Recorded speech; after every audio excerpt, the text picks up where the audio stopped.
Uau, mas que relatório ruim de emprego nos Estados Unidos. O payroll veio simplesmente péssimo, totalmente fora das expectativas do mercado. O relatório de emprego privado veio negativo e a última vez que a gente tinha visto uma leitura negativa foi em novembro de 2024, que foi justamente um pouco depois ali, quando o Fed começou a cortar juros, quando esse receio de recessão estava nas máximas no mercado, todo mundo com medo de uma recessão. Foi quando a gente teve aquele relatório muito ruim de emprego.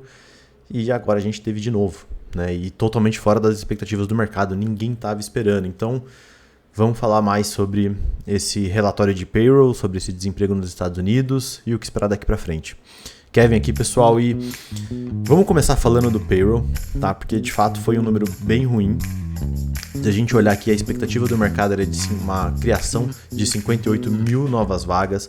Pelo que eu tinha lido já em alguns outros relatórios, em algumas researches, a gente estava mais com a expectativa aqui entre 30 a 40 mil criações de novas vagas, mas a chance de ter uma leitura negativa era muito, muito baixa, menos de 2%, que coloca a gente naquele desvio padrão bem grande, né? Tipo, ninguém estava esperando de fato uma leitura negativa no payroll desse mês.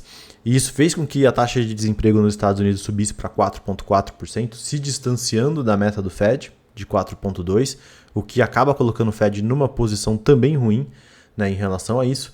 O ganho médio por hora trabalhada subiu, o que também aumenta as preocupações de inflação, e aqui aquele relatório da parte privada que também veio negativo. Então, foi um péssimo relatório de emprego. E se a gente der uma olhada no payroll aqui, né, eu destaquei alguns pontos. Ele caiu em 92 mil vagas de emprego nesse mês de fevereiro, aumentando então a taxa de desemprego para 4,4%. O número de desempregados agora é de 7,6 milhões. O número de desempregados de longo prazo, né, são aquelas pessoas que estão procurando por emprego há mais de 27 semanas, mudou pouco, né, está em praticamente aqui 1,9 milhões, mas é importante lembrar que em fevereiro do ano passado esse número era de 1,5, ou seja, tem algumas pessoas que estão com muita dificuldade de conseguir emprego nos Estados Unidos, já estão há bastante tempo desempregadas e esse número tem subido, né? A taxa de participação é de 62%. Bom, e aqui, enfim, o relatório inteiro, se a gente parar para olhar no detalhe, ele é um monte de desculpas, ele é um monte de porquês que esse relatório de emprego veio tão fora da caixinha, tão fora das expectativas do mercado e veio com um número negativo. Eles culpam o tempo, eles culpam em algum momento aqui, eles culpam a paralisação que aconteceu. Teve uma diminuição na parte de saúde, né? Então teve um número um pouquinho mais baixo aqui na parte de saúde também, que caiu. Então eles vão trazer aqui vários argumentos do porquê que esse número veio tão ruim, tá? E no final do dia, o que dá pra gente entender aqui primeiro, vamos lá, sobre o tempo, o clima, né? Eles colocam aqui a culpa no clima para uma taxa de desemprego tão ruim. Só que esse negócio do clima é algo sazonal. Acontece todos os anos. Em fevereiro você tem relatórios um pouco piores por conta do clima ruim. A expectativa do mercado de 50 e poucas mil vagas, que é o que estava aqui precificado, né? 58 mil vagas, ou entre 30 e 40 mil, que foi o número mais aproximado que eu vi de alguns analistas que acertam com frequência. Esse número já é ajustado por essa sazonalidade do clima. Então, esse número já é ajustado por essa expectativa de um desemprego mais baixo, né? Um payroll mais baixo, justamente por conta dessa sazonalidade do clima ruim em fevereiro, né? E, enfim, todas as desculpas aqui que a gente vê nesse relatório de payroll, eles não passam disso, né? São desculpas. Foi um relatório muito ruim, totalmente fora da expectativa, totalmente fora do que o mercado esperava. Por que esse momento parece ser o pior momento possível para a gente ter um relatório tão ruim de payroll? Primeiro, porque a gente está saindo do momento que a gente acabou de ler o relatório da Citrin Research, né? O relatório da Citrin saiu na semana passada e ele trouxe e aumentou muito a preocupação do mercado em relação à inteligência artificial, em como a inteligência artificial vai acabar aumentando o desemprego no longo prazo, em como a inteligência artificial pode sim de fato trazer um aumento de produtividade, mas que isso também vai ser acompanhado por um aumento massivo no desemprego nos Estados Unidos. E a gente uma semana depois de ler esse relatório da Citrin, do mercado inteiro ficar preocupado, a gente tem esse payroll negativo e muito ruim, o que obviamente vai trazer uma preocupação adicional para os mercados, se isso de fato está acontecendo com a inteligência artificial. E não só isso, porque a gente também está no meio do conflito do Irã contra os Estados Unidos, dos Estados Unidos contra o Irã, onde o petróleo não para de subir. O petróleo já está cotado a praticamente $91, está subindo mais 6% hoje. Assim, é realmente assustador, tá? A gente está no momento onde o mercado vai começar a falar, mesmo que aos poucos, de estagflação, porque você tem uma taxa de desemprego subindo, um petróleo muito alto que vai fazer com que a gente tenha uma inflação nos bens, aquele core goods, que é a principal preocupação em termos de inflação do Fed hoje, vai subir por conta disso.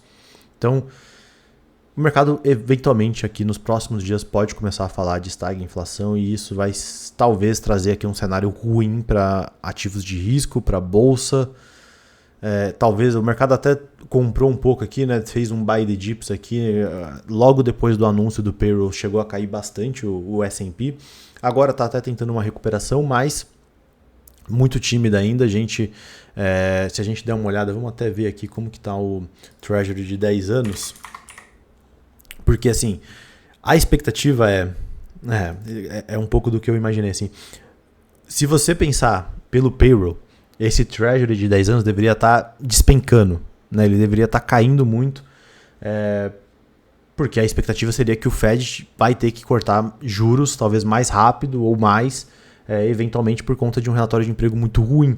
Só que você vê que a taxa de 10 anos ela não está só subindo, né, como ela chegou a subir bem mais, né? Aqui ela deu uma realizada já das máximas, mas mesmo com um relatório de emprego muito ruim, essa taxa tá para cima, né? A taxa de 10 anos nos Estados Unidos está para cima, porque o mercado está preocupado com o petróleo, o mercado está preocupado com quanto tempo esse conflito no Irã contra os Estados Unidos vai durar e o quanto isso de fato vai impactar a inflação.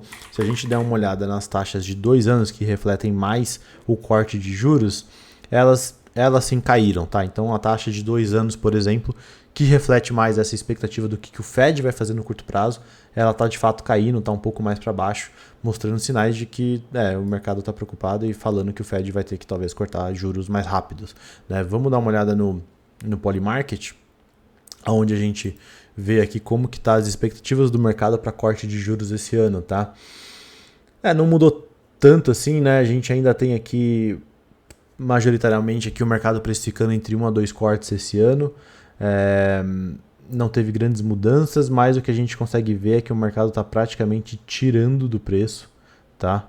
O mercado está estava em 20% de chances do Fed não cortar juros esse ano, talvez por conta desse cenário do Irã contra os Estados Unidos. Você vê que a chance do Fed não cortar juros esse ano estava subindo nos últimos dias, depois que o conflito se iniciou, e agora despencou, né? Então o mercado entende que, cara, esse cenário de não cortar juros esse ano realmente não parece fazer mais tanto sentido. E o mercado está botando aqui cada vez mais cortes para frente, né? Vamos ver aqui como é que tá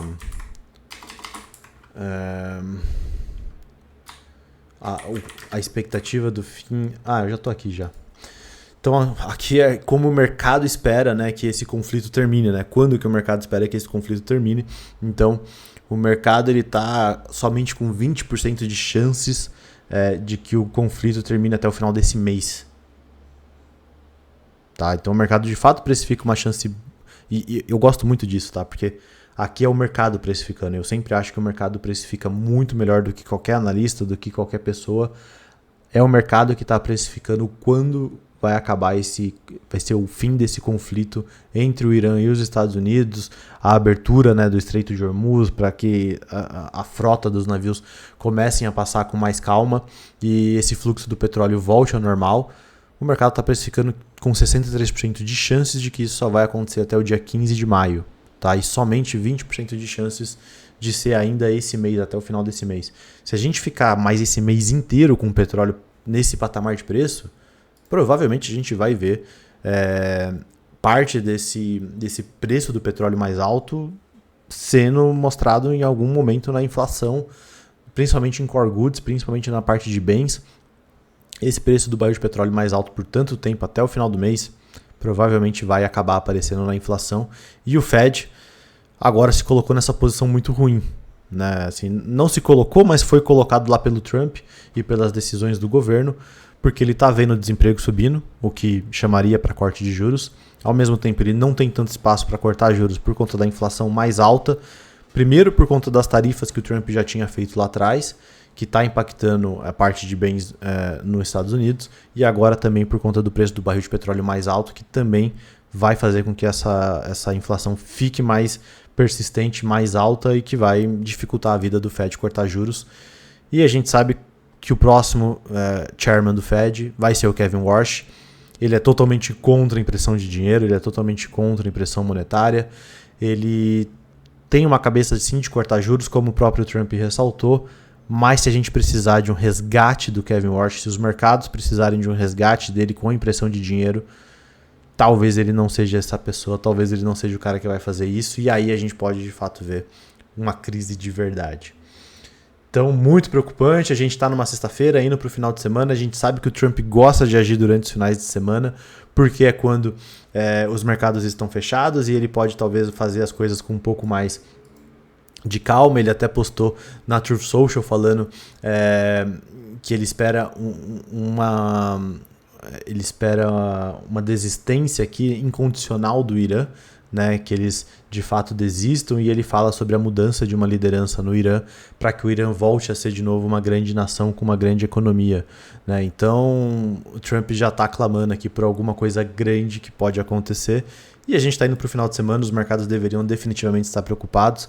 O Trump pode fazer alguma atuação durante esse final de semana de novo, e como vocês estão vendo, o mercado não está com expectativas tão boas para o final dessa guerra, pelo menos não no curto prazo.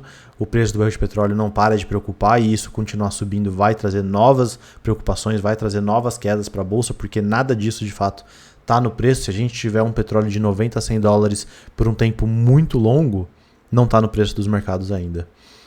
Então eu acho que caixa alto faz sentido nesse momento. É isso. Se você gostou desse vídeo, considere se inscrever no canal, deixa seu like, ativa o sininho da notificação, comenta aqui embaixo o que você acha que pode acontecer, ou se você acha que esse relatório de emprego ruim é em parte por conta da inteligência artificial mais alta, se você acha que o mercado está errado no tempo em que esse conflito dos Estados Unidos contra o Irã vai acabar até o final do mês, pode ser mais, pode ser menos que isso. Deixa aí seu comentário também e nos vemos por aí. Valeu!